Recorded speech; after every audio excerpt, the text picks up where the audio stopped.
Programa de opinión de producción nacional con elementos de lenguaje, salud, sexo y violencia, que solo bajo la supervisión de padres, madres, representantes o responsables es apto para niños, niñas y adolescentes.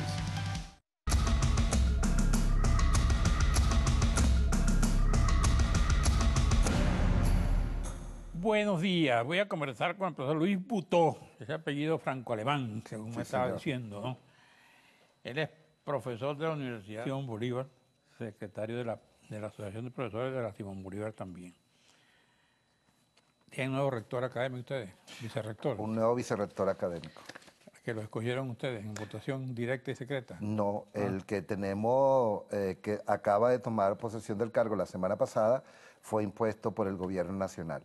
El vicerrector académico que la comunidad USBista se había democráticamente escogido, esa designación hecha por el Consejo Directivo de la Universidad fue desconocida por el gobierno nacional y en una clara violación de la autonomía universitaria, en un irrespeto de la democracia universitaria, nos imponen un vicerrector que es extraño a la universidad. Él no era profesor de la universidad. No, Nunca estuvo vinculado a la actividad estuvo apenas ni administrativa ni docente. No, en algún momento estuvo un trimestre, hace muchos años, estuvo un trimestre en la universidad y antes de terminar ese trimestre renunció, se fue de la universidad y más nunca tuvo ningún vínculo con nuestra institución. Pero está vinculado al mundo universitario, por Sí, otro lado. es profesor, entiendo que viene de la universidad militar. Es decir, fue profesor por muchos años de la Academia Militar y al esta pasar a ser parte de la Universidad Militar, pues él se convierte en profesor de la Universidad Militar. Pero el gobierno puede hacer eso. El gobierno puede nombrar por encima de la decisión de la universidad. El gobierno puede designar a ese vicerrector académico legalmente ante la ausencia del vicerrector.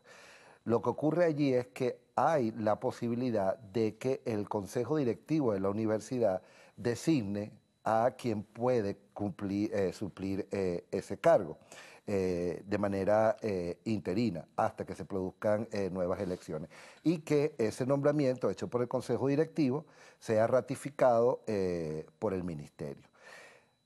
Habida cuenta de que la universidad, la comunidad universitaria, estudiantes, profesores y egresados, realizamos una consulta abierta, democrática, donde se presentaron 4 profesores con excelentes condiciones académicas, excelentes credenciales académicas. De ellos salió favorecido el profesor Oscar González, que es nuestro actual decano de extensión, para ese momento era el decano de extensión. Lo lógico hubiese sido que el gobierno nacional respetara el resultado de esa consulta. Aquí se invirtió el orden de los factores. Dicen que no altera el producto, una máxima de matemática, ¿no? Ahora, porque lo nombra el gobierno y ustedes lo ratifican. No, lo que estoy planteando es que nosotros escogimos nuestro vicerrector y que el gobierno, le propusimos al gobierno, al ministerio, a través del CNU, que hiciera su designación y que esa designación recayera en este profesor, en el profesor Oscar González, que la comunidad ha elegido a través de una amplia consulta. El problema es que hay elementos que son fundamentales en este proceso, incluso históricos. Es decir, en las universidades venezolanas es una tradición que sus autoridades sean profesores de esa institución. Y más en el caso de la Universidad Simón Bolívar, que tiene una cultura organizacional, que tiene una manera de operar, que en buena medida yo no voy a decir que es mejor o peor que otras universidades, pero que es muy particular de nuestra universidad. Nosotros tenemos unos valores con los cuales nos movemos, con los cuales entendemos el proceso educativo, el proceso de docencia, de extensión y de investigación. Y lo lógico es que quien comprende esos valores sea quien esté dirigiendo la universidad. Este no es el caso del profesor Luis Holder. No se trata de un asunto de las credenciales académicas del profesor Luis Holder. Se trata del hecho de no conocer nuestra cultura, de no pertenecer a nuestra institución, de no ser producto de nuestra decisión democrática, de no corresponderse con lo que históricamente ha sido la tradición en la universidad venezolana y de negar un principio que es constitucional. La Constitución de la República otorga, reconoce como un derecho inalienable la autonomía de las universidades, es decir, la capacidad y la potestad de las universidades para darse sus propias autoridades. ¿Ustedes pueden apelar ese nombramiento en alguna instancia? Las autoridades, lo ha manifestado el rector, va a introducir un recurso legal para apelar a esa decisión. ¿Ante quién se apela? Ante los tribunales de la República, y en la medida en que ese proceso se vaya dando, habrá los escalones a que haya lugar. Obviamente, habrá tribunales de alzada, dependiendo de cómo sea el proceso.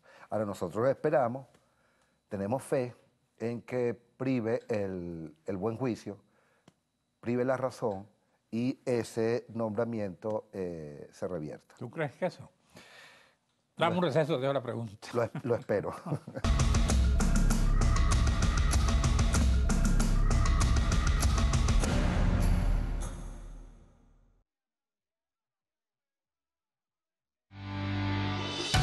Estás viendo Regiones.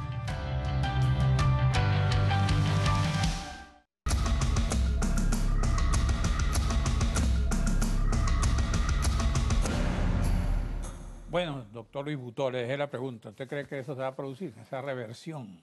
Lo esperamos, lo esperamos. Yo debo responder como un académico, que es la forma como responderían mis colegas.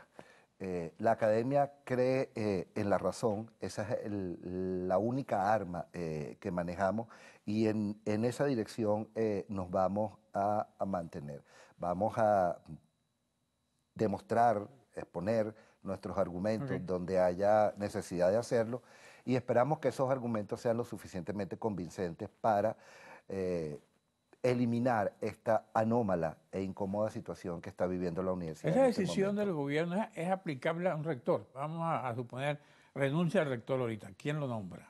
Sería aplicable al rector. ¿Lo nombra el gobierno? Lo nombraría el CNU. ¿A este rector lo nombró el gobierno? No, este rector es producto de nuestro rector, el profesor Enrique Planchar, es producto de un proceso de elecciones. Pero es que hay un proceso más complejo. Ajá. Nuestras autoridades tienen 2 periodos ejerciendo los cargos. Y tienen 2 periodos ejerciendo los cargos, no porque sean unos dictadores, no porque sean unos autócratas, no porque quieran aferrarse al poder y a los cargos, sino porque el Tribunal Supremo de Justicia ha impedido las elecciones en las universidades autónomas. Ha negado el derecho a la comunidad universitaria a escoger sus autoridades. Frente a esa situación, frente a ese impedimento, las autoridades han tenido que permanecer en los cargos en contra de su voluntad. Pero significa entonces que no los nombra el gobierno, porque ya lo hubiera nombrado, en todo caso, a las autoridades. No, simplemente no ha permitido que se hagan elecciones y no se han mantenido en los cargos. ¿Qué es lo que ha ocurrido? Cuando han procesos, por ejemplo, alguna autoridad en otras universidades ha fallecido. En el caso nuestro, 2 autoridades, el vicerrector académico y el vicerrector administrativo, renunciaron. En ese momento, el gobierno pasa con las operaciones que son ya conocidas, pasa a designar las autoridades, que en el fondo es una manera de intervenir la universidad, porque es una decisión que es extraña a la universidad, es una imposición a la universidad. ¿Cómo está en este momento la universidad desde el punto de vista de la población? ¿Tiene los cupos suficientes? ¿Ha tenido que aceptar nuevos cupos, impuestos?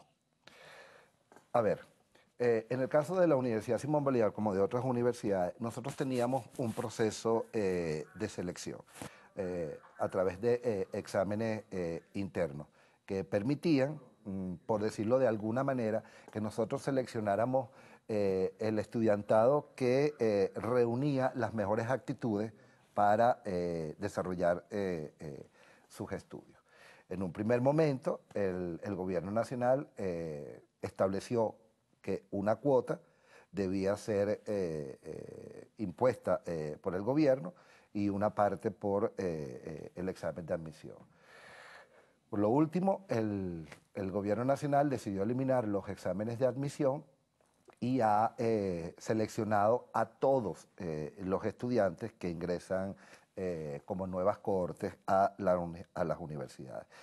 Nosotros, debo decir esto con mucha seriedad y responsabilidad, nosotros no tenemos ninguna postura de rechazo a ningún tipo de estudiante.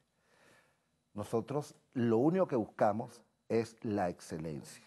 Sea el estudiante que se nos haya asignado, ese estudiante va a ser tratado con toda la calidad con que normalmente nosotros trabajamos, lo vamos a formar con toda la excelencia con que normalmente nosotros lo formamos y le vamos a otorgar a la nación el resultado, y me perdonan la hechonería, el resultado maravilloso que es tradicional en la Universidad Simón Bolívar.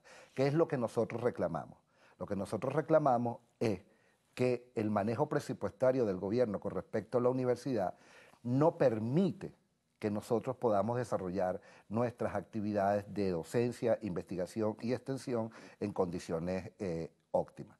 Por ejemplo, basta ver la situación que tienen los comedores de la universidad. Los estudiantes necesitan su comedor. Y no hay. Existe el comedor, funciona el comedor, pero funciona a unas condiciones, caramba, que son, yo no sé si decir denigrantes, pero no son las condiciones adecuadas para atender a nuestra población estudiantil. Es decir, por ejemplo, la cantidad calórica que un estudiante debe recibir diariamente no la está recibiendo porque la universidad no está, a su vez, recibiendo esos aportes para poder cubrir esas necesidades. Y eso ocurre en el área de investigación, eso ocurre en el área de extensión, y eso merma nuestra capacidad para operar con los estándares con que nosotros estamos acostumbrados a operar. Cuéntame, todos los estudiantes de la Simón Bolívar, ¿cuántos tienen ahorita? Los estudiantes de la Simón Bolívar están cerca a los 15.000 estudiantes. 15.000, ¿esos son beneficiarios del comedor? ¿Todos?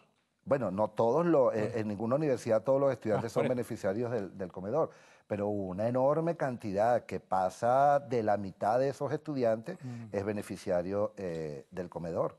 Además, que es lo lógico que sean beneficiarios del comedor. ¿Por qué? Porque un estudiante debe hacer, y no es una redundancia, debe hacer vida universitaria, debe estar en el campus integrado a su universidad, es decir, desde la mañana hasta la tarde. Eso pasa porque el estudiante pueda tener un comedor que le permita asistir a sus clases, porque además las clases tienen horarios que son ajustados y que no le daría, por ejemplo, tiempo al estudiante de salir de la universidad. Estamos terminando el programa, te voy a hacer una pregunta. ¿Cómo se ve desde tu posición de docente este país que llamamos Venezuela? Este país que llamamos Venezuela, que es nuestro país, que en mi caso particular es nuestro país y al cual debemos honrar, está atravesando la peor de la crisis que le tocó vivir en su historia contemporánea. Para nosotros, que estamos en este tránsito vital, es decir, que estamos vivos en este momento, no nos imaginamos que hubiésemos tenido que enfrentar una situación tan dramática como la que estamos viviendo. Y es un país que necesita repensarse, porque si no lo hace, no va a tener futuro. Los países se construyen, los países se sueñan, los países se edifican. Pero si nosotros no hacemos ese ejercicio de pensar el país que queremos, el país que necesitamos y el país que podemos, que no necesariamente van a coincidir los tres, nosotros no vamos a hacer la tarea que nos corresponde como venezolanos. Gracias, Luis Butó, profesor de la Universidad Simón Bolívar, secretario general de la Asociación de Profesores. Gracias a ustedes, amigos televidentes. Nos veremos aquí mañana a esta misma hora.